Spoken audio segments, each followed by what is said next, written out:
This video is sponsored by Cord Company, manufacturers of the speaker cables and interconnects used by a British audiophile.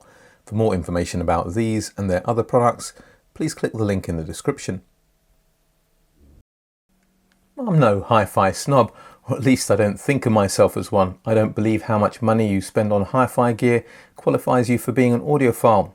I think all you need to do is love music and care about sound quality. Having said that, I didn't pay the original WiiM product much attention when it was launched back in 2021. The £90 WiiM Mini is an ice hockey puck shaped device that could be mistaken for a smart speaker, but it's actually a streamer that can connect to any audio system via 3.5mm analog input or an optical digital one. They later launched the WiiM Pro and the Pro Plus, each with better internal DACs and more connectivity. Reports started to come in from people I know in the industry and from viewers who left comments on this channel that the app was fantastic and the product sounded really good. So when they launched the WiiM Ultra a few months ago, I couldn't ignore this brand any longer. I'm here to tell you how good it sounds and whether it can compete with the Eversolo DMP-A6, which is quite a bit more expensive.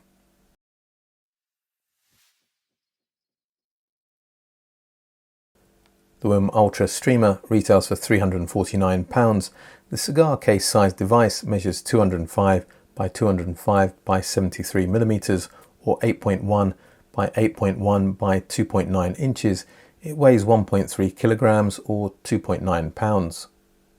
Constructed from a moulded plastic but in a very nice faux metallic finish, I had to touch and tap panels to check that the top and bottom weren't constructed from aluminium. There's a 3.5mm headphone jack and a rotary dial, which amongst other things will allow volume adjustment. It's astonishing what you get for the money. The 75mm 3-inch touchscreen colour display isn't as large or as high resolution as the Eversolo DMP-A6, but it's beyond reproach given the asking price of this unit. The WiiM Ultra even comes with a fairly decent remote. However, it's the rear of the unit where the value proposition really rings true. There's an analog RCA input, a phono input to be used with turntables with moving magnet cartridges. Both analog inputs are digitized by the internal ADC before being fed to the ESS 9038 Q2M base DAC. Next, the analog outputs is a subwoofer and coaxial digital output. Other digital inputs are provided via optical Toslink and HDMI eARC, allowing the remote control of eARC-equipped TVs to automatically power up, power down, and adjust the volume of the WiiM Ultra.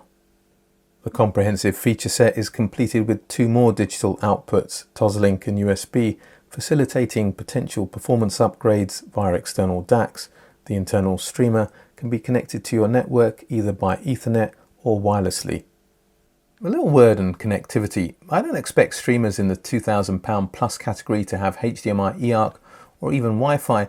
The goal usually there is to produce a device with as low noise as possible, and Wi-Fi receivers and video switching, which is used in HDMI eARC, can be significant sources of noise. In the sub £1,000 category, well, most people are usually looking for a comprehensive feature set and something that sounds decent.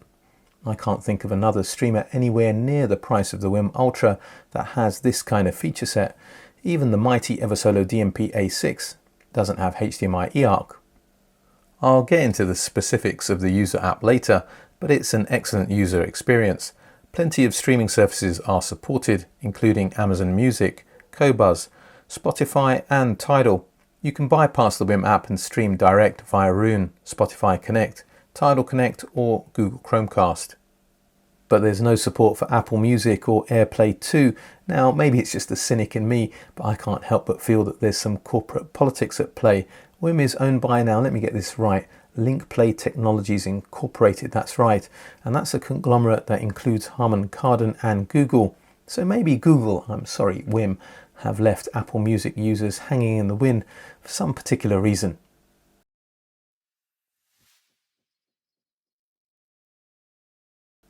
Let's cut to the chase.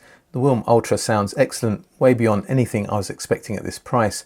Normally when I encounter affordable, actually I prefer the word accessible, normally when I encounter accessibly priced products that are feature packed, they trade sound quality, but I don't think anybody looking for a streamer below £500 is going to have complaints on either account. There's very good resolution across the board, but the biggest surprise for me was how natural it sounded.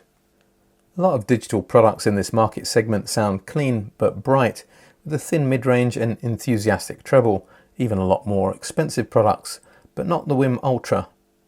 It's a remarkably mature sounding device, pretty neutral, just a little bit on the warm side, but you can tweak the sound, and for a change without penalty. I'll talk about that in the setup section. The sound signature isn't that different to the Cambridge Audio CXN100 that I reviewed back in March 2024. The CXN100 may be a touch more resolving, but at £899 now seems overpriced compared to the WiiM Ultra. Based on my experience, Arcam products also share a similar sound profile to the WiiM Ultra. The £699 CD5 that I reviewed in April has a slightly plump bass, full mid-range and well-judged top-end extension. Neither of those two products are still here, but I don't have to heavily rely on audio memory to tell you that the Cambridge Audio CXN100, the Arcam CD5 and the WiiM Ultra are slightly warmer sounding and less resolving devices than what I'm currently using as my benchmark streamer below £1,000. Cue the Eversolo DMP-A6. I spent a lot of time running A/B demos between the £799 DMP-A6 and the £349 WiiM Ultra. The Eversolo is bigger, has a proper aluminium casework and a fancier screen.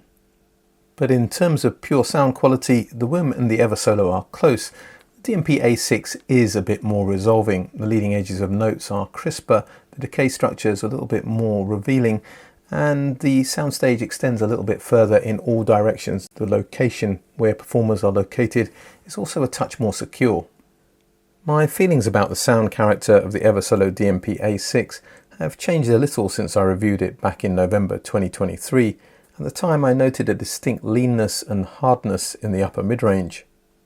It still has those tendencies, but the edginess doesn't seem as prominent as what I reported back then. Now, I don't think I got it wrong at the time.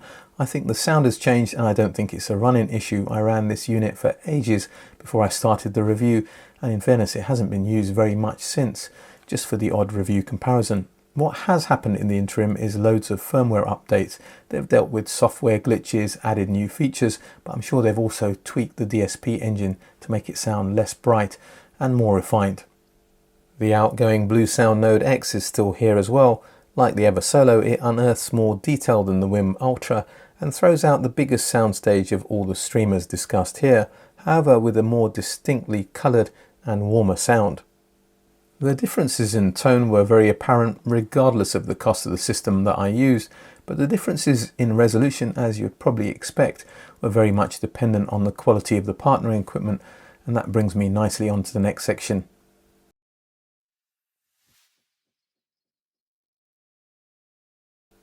With speakers and amplifiers that individually cost less than £1,000, I don't think anybody will want much more than a WiiM Ultra as a streaming device, although you may prefer the slightly cooler tone of an Eversolo DMP-A6 or the richer tone of a Blue Sound Node X. But in my accessibly priced reference system, comprising the £599 Q Acoustics 5020s driven by the £449 Iota VX SA3, the more even-handed tonality of the WiiM Ultra was appreciated over the other two streamers. Because the WiiM Ultra has a volume control, you could connect it directly to a power amplifier or powered speakers, assuming that you don't require any additional analog inputs. The various inputs are also pretty consistent in performance. I couldn't tell any notable differences in sound quality when listening through the internal streamer or the coaxial and optical digital inputs, although the HDMI eARC worked faultlessly with my Sony Bravia TV. It did sound a little bit more cloudy. I'll let others report on the phono stage, but I did try the line level analog input. The sound was more resolving than HDMI, but not coaxial, optical or the streamer. It worked fine at first, then started making some clicking and popping sounds before giving up the ghost altogether. It's clearly a fault with this unit. How isolated an instance it is, I couldn't tell you. Perhaps WiiM Ultra owners can share their experiences in the comments section. That aside, the overall user experience is fantastic. The app is light years ahead of something like my Auralic Lightning DS. I guess that's the benefit of having large corporates that can throw real engineering might into software development. I'd say that the WiiM app is even better than the Bluesound BlueOS system. The main menus are accessible at the bottom, so you don't have multiple presses to exit submenus to enter other ones. You can effortlessly browse through the library, music services and inputs, then switch to device settings where there's enough to mess with to warrant a video of its own. I'll just mention EQ. There's an old school style graphic equalizer, even though the adjustment is done in the digital domain. However, the parametric EQ affords you much more flexibility and control. A 10-band equalizer that allows you to alter frequency, gain and Q. That's the severity of the slope. I'm not a fan of adding digital filters. They cause phase anomalies that can usually be easily heard in terms of reducing clarity, soundstage and imaging. But I was able to pull the 250 Hz band down by 1 dB, that's the area most associated with warmth, and the 2 kHz region up by half a dB, that's in the heart of the presence region associated with brightness. These subtle adjustments made no difference to sound quality on the WiiM Ultra, but did allow me to fine-tune the sound to my taste. I wouldn't advise pulling things up or down by 3 dB or more. If you're having to do that, you're better off dealing with the fundamental issues with your system. The WiiM app also has a room correction system. It's really easy to use, but relies upon your phone or tablet's mic placed in the listening position to calibrate the response, as opposed to a more sophisticated system that would use a calibrated mic in multiple positions in your room. It's a bit of fun, but the response is crude and can't be adjusted, and the impact on sound quality is significant, so it's best avoided. For the sake of completeness, I did try the WiiM Ultra in a much more resolving system. Although limited in bass, there's no other system that I've heard for £3,500 that can resolve detail, reproduce natural timbre and a three-dimensional soundstage like the DALI Mini SEs powered by the Exposure 2510. The WiiM Ultra was well out of its depth here, as was the Eversolo DMP-A6, but less so. So it's time to see how these two devices compared as streaming transports. The WiiM hooked up to my Denafrips Aries 12-1 DAC did admirably, but was still missing a bit of detail and tonally was a touch off, just a bit too cosy for my liking. Switching to Topping's £1,000 D90 Mark III offered better tonal balance, but the soundstage shrunk a little in width and considerably in depth compared to the Denafrips DAC. The Eversolo DMP-A6 provided a cleaner digital output, and when it was hooked up to the Denafrips Aries 12-1, it delivered all the micro detail, timbral inflections and layered soundstage I could ask for to extract the best out of this system. My advice is, with pretty much any amplifier or speakers that retail for less than £1,000, is to stick with the WiiM Ultra in stock form. As you step into amplifiers and speakers that retail for say around £2,000, well, the limitations of this streamer will become apparent, but fear not, you can upgrade performance with an external DAC. Something from SMSL or Topping that retails for around £700, there's plenty of other options out there, I think will do an admirable job.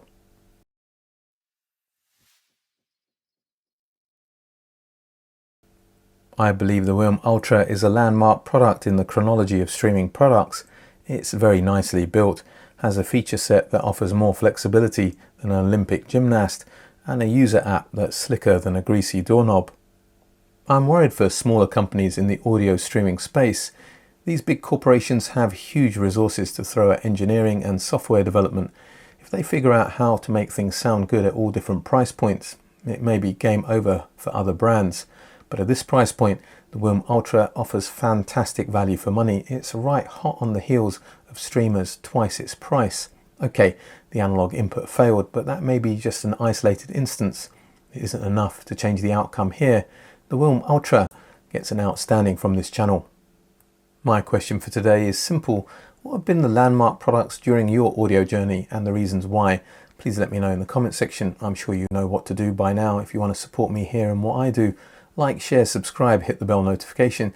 Check me out on Patreon. There's a couple of tiers you can access there if you think I can help you on your audiophile journey. Also check out the ABA Club on Patreon, which has some great ways to interact with me and fellow patrons. But for today, for now, a British audiophile signing off.